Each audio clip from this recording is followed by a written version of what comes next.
the concept of Neoris operating in Mexico? How significant is that to you? And what is when you're dealing with clients, a lot of folks we've heard from today are these customers looking for greater value, better output, better outcomes. How do you kind of tackle all that? Well, first of all, I wish all of our customers were like Estée Lauder and Citi with that level of maturity. But the reality is that Fortune 500, you'll find a lot of customers which are not that mature. And it all starts with the RFP process. You find RFP processes that do not have the enough detail to provide us, for providers to give an accurate estimate. And but they do ask for value, for benefits, flexibility, and a good price, good rate. So the way we tackle that is, as they were saying, let me help you, let me understand a little bit more. Some RFP processes do allow you to do that. Some are very cold and don't. So how are we tackling all that? Asking customers to go to more flexible and practical contracts that allow them to hit what they know now, but move with the new services they're going to be needing in the near future.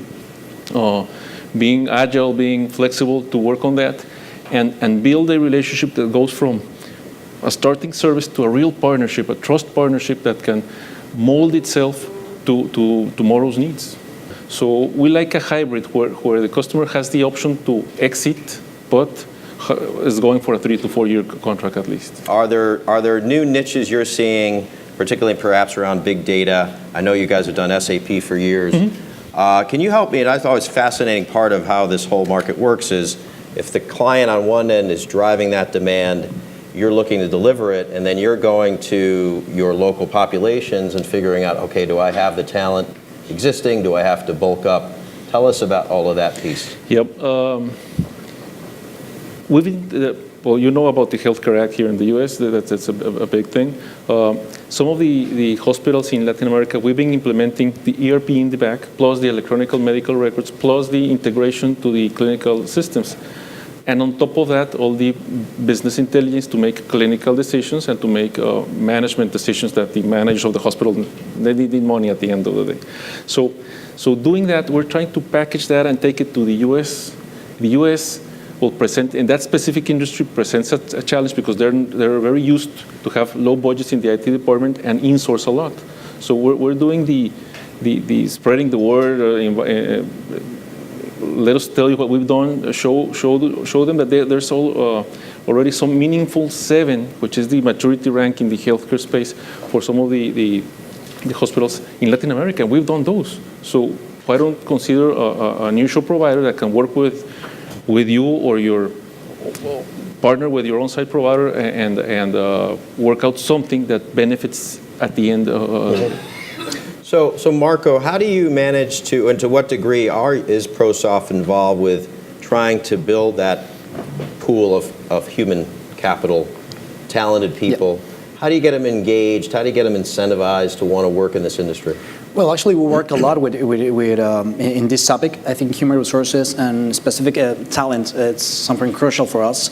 We are looking for people in quantity and quality too. So for us, all the qualification that people can achieve, it's amazing for us. For the ProSoft Fund, we usually yearly destinates from around $20 million in training people around Mexico.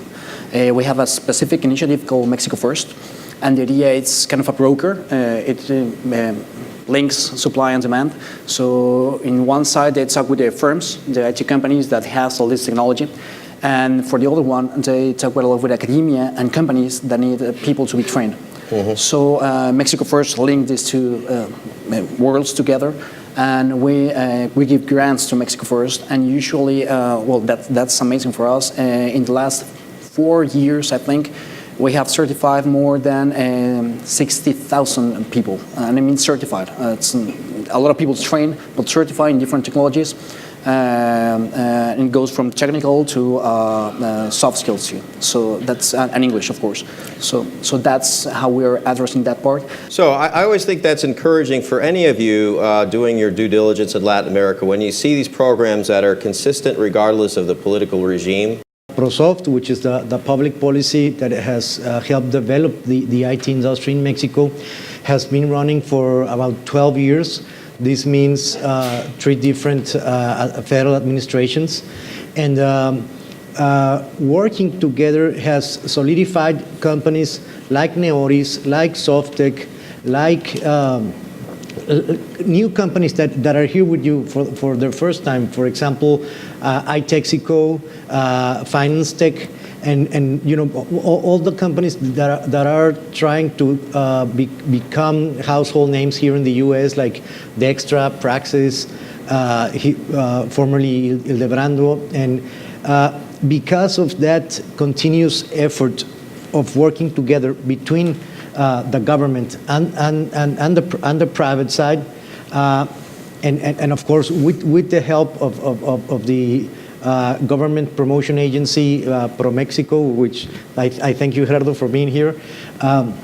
We have been working very closely together in order to help mature our industry. And we've come from the scenario in 2002 was negative domestic market growing rate to right now growing at a two-digit level for the last few years. Your business has been global, but say, for instance, you were an entrepreneur in Mexico. Do you see, is it such a thriving place that there's plenty of opportunity for IT entrepreneurs domestically? Yes, I see it as he was saying. We're looking inside and we're looking outside also to the south. We're doing great business with the Dominican Republic, for example. We're managing all the outsourcing services for a bank, the largest bank in Dominican Republic, and other services that are growing around there. In Argentina and Brazil, using Mexican resources to supply in some of those cases, adding to the current footprint we have there. But we definitely see to the U.S. because it's a tremendous, humongous market that in some cases needs services. And there was a moment when a lot of them went to Asia, and the U.S. customer found out that, well, some things do have a lot of sense to go to Asia, but some others not. They still have the pressure to reduce cost, and they can either go to Canada or to other countries to the south. And there's where we see we could play and team with the niche pieces of services that make sense for the IT U.S. companies, partner with them, and help them reduce their cost, achieve their strategic initiatives that they're all triggering now with all the convergence of technologies, business analytics, cloud, mobility, social, that are triggering new business models. So where are they going to find the resources to supply that demand while they're focused with their business now? So maybe we can team up with the IT department and help them grow this couple of years and then move to the next things that might make sense. Kirk, if I may add something else, part of what we're doing together right now, government and industry, is that working like Marco said on ProSoft, the third generation of ProSoft, and part of it is an initiative that's centered on entrepreneurship and innovation. So ProSoft has been a great tool in order to solidify the industry, to create an industry that was practically not working 10 years ago. But now we want to go to the next level, and part of it is focusing on entrepreneurship and innovation. I think it's important to recognize that Guadalajara is starting to face labor pool challenges because too many people want to go there, too many companies want to go there. And I think Mexico needs a fourth and fifth city for sure, right? Can you talk a little bit about potentially what those cities could be? And number two, are there specific steps being taking place to make that happen?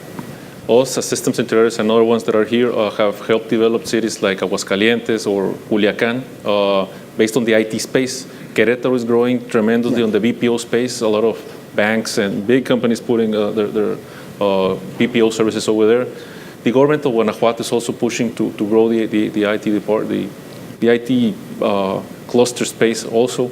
So there's a lot of polls. You just need to, as he was saying, what do you need and how much level of English do you need also? And depending on those two variables, you'll pull closer to the border or closer to the center of Mexico and get the talent pools are there. The major universities that resemble MIT are all over Mexico developing IT students, industrial engineers, accountants. So there's everything. We just need to exactly know what do you need so we can pull the team together to solve any of your needs. And I would just like to highlight the fact that our good friends at SoftTech got started in Monterrey. We've got our good friends from iTexico in Guadalajara and also in Austin, I believe. Mm-hmm. And then our also good friends from Finance Tech, which, we don't even, you overlook the fact that Mexico is a big country, and there's Finance Tech has operations in Riviera Maya, which is Playa del Carmen and Cancun. And actually, I know several software players in that Cancun area. Say I'm a Fortune 100 U.S. company, not necessarily looking to outsource, but looking to, which I hear more and more and more and more, set up a center, shared services center. What help can I gain specifically if there's a checklist? What do I get out of it? If the company is already established in Mexico, the first thing that we can do is through ProSoft funds give you grants. We usually support 25% of the project, of the value of the project, through grants, through ProSoft fund, and I think that's one of the immediate things that we can do once you're established. Another one is through Mexico First. You can train all your people with a lower cost in order to get certifications for your people. Is that funded by Mexico First? That the fund that some ProSoft funds Mexico First. So for the people that arrive to Mexico First, it's transparent. They just go and it's like a signing for a class or something like that. So Mexico First is a national initiative too. So they work in the whole country. So it doesn't matter in which city you are. Mexico First, if there's demand, they can pull up groups and train you for the needs that you have for your company, and they can open specific groups for your company inside. So definitely, there are two doors that people interested have to knock. One is ProMexico, the government promotion agency. We have offices here in New York, which are headed by Gerardo Patiño over here. Raise your hand, Gerardo. And recently appointed CEO of Mexico IT, Guillermo Gonzalez. And of course, I mean, they will put you in contact with all you need to know and all the people you need to meet in order to take your project to safe harbor. Okay. Yep. Yeah. Go ahead. Go ahead. Okay. I always recommend the same doors. I think it's the best way you can deliver to us. What we usually do with ProMexico and with Mexico IT is to join with your company if you're interested. We start reviewing which kind of price you want to do. We suggest you several cities, and many cities has space for soft landing and IT inside IT parks or clusters. So it's kind of easy to start operation there. Okay, Carlos? Yeah, in our case, our info is in our site, but here in Jersey, we have a gentleman named Bob Servac, locally for you.